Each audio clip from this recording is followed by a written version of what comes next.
Friends, a small request అండి. సీజనల్‌గా దొరికే ఈ నేరేడు పండ్లను అందరూ తింటూ ఉంటారు గదా! ఈ నేరేడు పండ్లను తిన్న తర్వాత మిగిలిపోయిన గింజలు చాలా వస్తాయండి. ఈ గింజలను ఇప్పుడు గాని మనము రోడ్లలో గాని, అడవులలో గాని అలా విసిరేసామనకంటే అవి పడే వర్షాలకి కాస్త మొలకలొచ్చి డిసెంబర్ వరకు మనకెలాగో వాతావరణం బాగా చల్లగా ఉంటుందండి. జనవరి, ఫిబ్రవరి వరకు.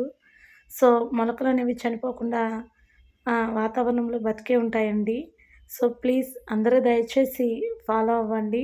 సీతాఫలం గానీ, నేరేడు కానీ, ఏవైతే మనకి అవైలబుల్‌గా ఉంటే అవన్నీ రోడ్డుకి అటు సైడ్, ఇటు సైడ్ వేస్తూ ఉండండి. మీ ప్రయాణించేటప్పుడు.